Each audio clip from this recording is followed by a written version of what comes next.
Nigel Farage has warned it will be tough for the UK government to compromise with the EU to secure a Brexit deal, as it will lead to an agreement that is Brexit in name only. The UK will either cave in or walk from Brexit negotiations, Nigel Farage has said. Speaking to BBC News, the Brexit Party leader warned the UK government was on the verge of achieving Brexit in name only. However, he clashed with correspondent Rita Chakrabarti, who hinted compromise may be necessary in talks between Britain and the EU.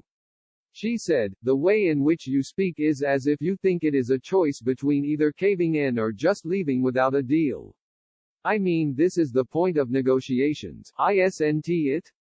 It's about trying to find a compromise between the two sides." Mr. Farage shot back, "Well, it's tough to compromise when you've signed up to a new EU treaty that commits you, in a whole host of areas, to something that can only be described as Brexit in name only. So you sum up my position perfectly, either we cave in or we walk.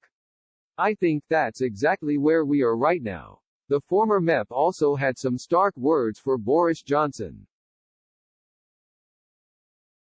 He told BBC News, "If he is seen to sell out on fisheries, and to keep us part of the level playing field in any way, then the votes he was lent last December will disappear very quickly. I am not pretending the Prime Minister is in an easy position. But if this was to come to the point where he couldn't get a reasonable agreement, and he said he tried, I think he'd get a big backing of the British public for that position." Brexit trade deal talks have entered a critical moment. The Prime Minister and the European Commission President spoke on the phone on Monday evening. The pair assessed whether a post-Brexit trade deal could still be salvaged between the UK and EU. Mr. Johnson and Ursula von der Leyen look set to meet in person this week in a bid to break the stalemate in post-Brexit trade deal talks.